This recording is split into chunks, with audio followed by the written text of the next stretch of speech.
The NFL draft is done and over, and I am going to be breaking down each and every team and grading out their draft. So check back every day, because one team I will do every single day, and I'll have it up here on YouTube for you to watch. We'll go over every prospect that they drafted, as well as some key undrafted free agents that they may bring in. So if you have any questions, feel free to leave them in the comments section, and I'll be sure to address them for you. Also, just be aware on my draft grades, no one fails the draft, especially right after it. Even no one in this draft is going to get a D or an F from me, because everyone had a talent. Everyone did something. So if you think the grades are a little bit high, that's just me not going to too much extremes. And maybe in 3 or 4 years, when we look back on this draft, then we can see who really succeeded and who really failed. So sit back, relax, enjoy me as I break down every single team this year.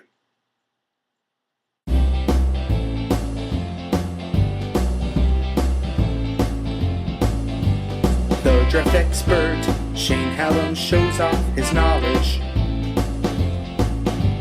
Writing mock drafts, prospects from the best college. Breaking down tape, he might develop a man crush. Tearing up guys, taking questions in a rush. Comparisons, learning lessons, Shane saves the day, oy vey. Hulk or Banner, doesn't matter. Listen, cause here's who can play. Hey guys, today we're going to break down the Denver Broncos draft. And the Denver Broncos had a pretty high profile draft, because by the time it was all said and done, they had 2 first-round picks. Now, they had 2 first-round picks, but they traded one away last year. They traded the Bears pick away for Alphonso Smith, so this year they had to trade back up. The first pick, they traded down from 11, and they ended up getting Demaryius Thomas, wide receiver out of Georgia Tech. Some people were surprised that they took him over Dez Bryant, who was probably the highest rated wide receiver in this draft by just about everyone, myself included. I was surprised by it as well. Now, I knew Demaryius Thomas would be a first-round pick, but this is a guy that's very raw. He's a speedster. You know, he gets down the field very well. He doesn't have the best route running ability, doesn't have the best hands. He drops a lot of passes. He needs a lot of work, but he has wide receiver 1 potential. So they really didn't want, I guess, the character concerns that Dez Bryant brings. Maybe they're a little more impressed by the fluidity of Demaryius Thomas, the explosiveness. I'm not sure, but they picked him over Dez, so that's going to be something that is going to be matched up for years to come. Second, they traded up back into the first round for Tim Tebow. So this is the team that ends up with Tim Tebow himself, the Florida Gator. How's he going to play under pressure? What's his hitch going to be? I like the situation for Tebow. I don't think it was a terrible pick. I really didn't like that they traded back up for him into the first round. Now, I knew that the Buffalo Bills or someone else may do that, so I don't really want to grade the pick too highly. The fact is, though, he can sit behind Kyle Walton, sit behind Brady Quinn, and learn the game. I'm not sure how much he's going to fit in that offense, and this is another thing where Josh McDaniels, if he doesn't step it up, doesn't make the playoffs here this year or next year, could he be out of town? And if he is, what happens to Tim Tebow? Because this is his project. So there's a lot of factors that are going to go into it for Tebow to be successful. It might be difficult for him, but we'll see what happens with that. In the second round, they took Zane Beadles, offensive lineman out of Utah. A guy that's a little bit overrated. I'm not the biggest Zane Beadles fan. He could play guard, he could play tackle. They probably valued his versatility. But this is a guy I don't really see as strong enough to play inside a guard, and I don't see the athleticism to play tackle in the NFL. I just don't see it. And he had a great resume at Utah, but he's not an NFL player in my opinion. I think it's a wasted second-round pick, and that's tough to do. That's really tough to bear. In the third round, then they took J.D. Walton, center out of Baylor. And this is a team in Denver that does not have a starting center on the roster right now. They needed to bring one in. They brought it in the third round. J.D. Walton is a great, great pick.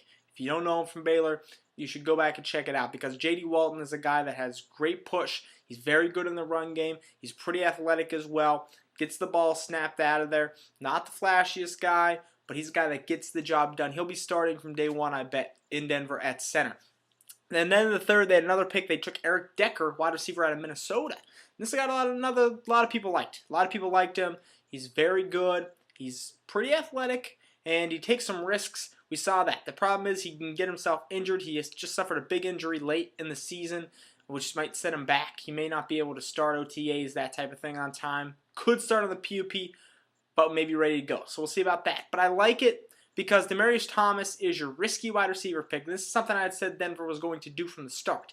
They're going to get a risky, number one wide receiver like Demaryius Thomas, and then they're going to take their solid guy they know is going to work out. Worst case, Eric Decker's a slot receiver. Be very good in that offense. So if everything works out, Thomas, Royal, Decker, you got to like that. You got to like that trio if both Thomas and Decker work out, and Andy Royal maybe steps up his game a little bit.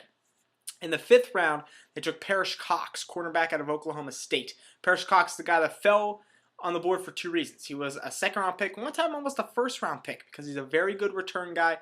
He's very good at covering wide receivers. He's physical at the line of scrimmage, something you don't see from a lot of rookie corners. So he brings some versatility there. Now, he's not very fast. Didn't run well at all. And he has some character concerns about him, some work ethic concerns, some off-the-field issues, so he fell probably 2 to 3 rounds because of those, along with his speed. He never showed good time speed. You really don't see the speed on tape, but you see some great vision and great physicality from him. So I think it's a type of corner that Denver is trying to groom and work around there.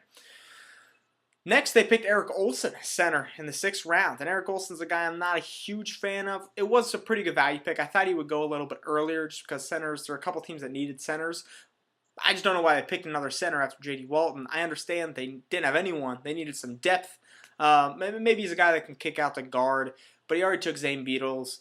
I just too many offensive lineman picks here because this is a team that needed to work on defense. So I was waiting for the defensive picks, and they really didn't come in this draft. The 7th, they got Syd'Quan Thompson, cornerback. And Syd'Quan Thompson is small. He's a pretty good player. You watch him on tape in college, and you really see him shine at times.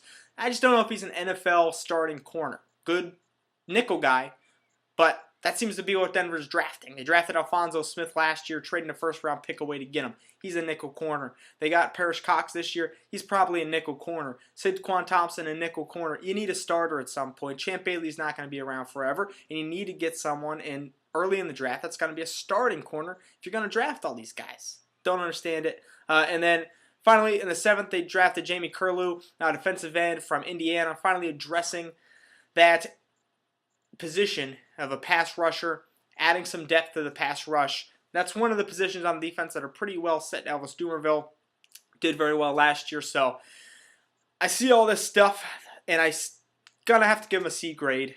I'm going to have to give him a C, and that's pretty low for me, and my reasoning is this. They went offensive heavy. I understand they traded away Brandon Marshall. They had to get the receivers. Okay. Traded up to get Tim Tebow. You took away some picks to get Tim Tebow.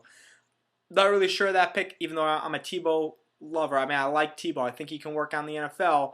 I still don't know if that's what Denver should have done. I think there are other teams that could have taken that risk. They needed a center. They got 2. They ended up getting 3 offensive linemen out of this draft, and that's probably the strength of their team. Now, Ryan Clady just got injured. I understand that, but that wasn't there at the time of the draft, and none of these picks helped that position at all. So you didn't add an inside linebacker after losing Andre Davis. You didn't add any safety depth, a position that definitely could use it when Darcel McBath, that you drafted last year, wasn't very good. I don't know what Brian Sanders is doing in Denver. I don't know. The draft last year was pretty bad, and we saw it from the start. Guys like Darcel McBath and Richard Quinn, and even Noshawn Moreno didn't work out last year, so we'll see what happens this year. So I just don't know what they're doing there in Denver. That's why I give them the C grade.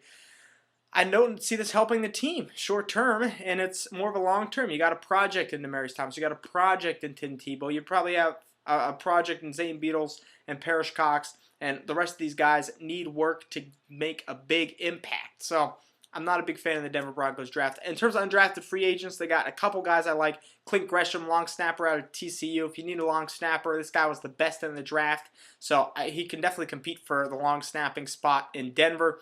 It's an underrated position, guys. We saw it a couple years back with the Steelers when they lost their long snapper. They've actually lost them 2 years in a row. We saw them lose the game to the New York Giants because of it. And then Nathan Overbay, tight end out of Eastern Washington, was the guy I thought had a chance to get drafted late. Eastern Washington, pretty athletic guy coming out of there. He also is an underrated blocker, too. So I'd like to see him get his shot in Denver, especially after trading away Tony Scheffler. So there you go. It's the Denver Broncos.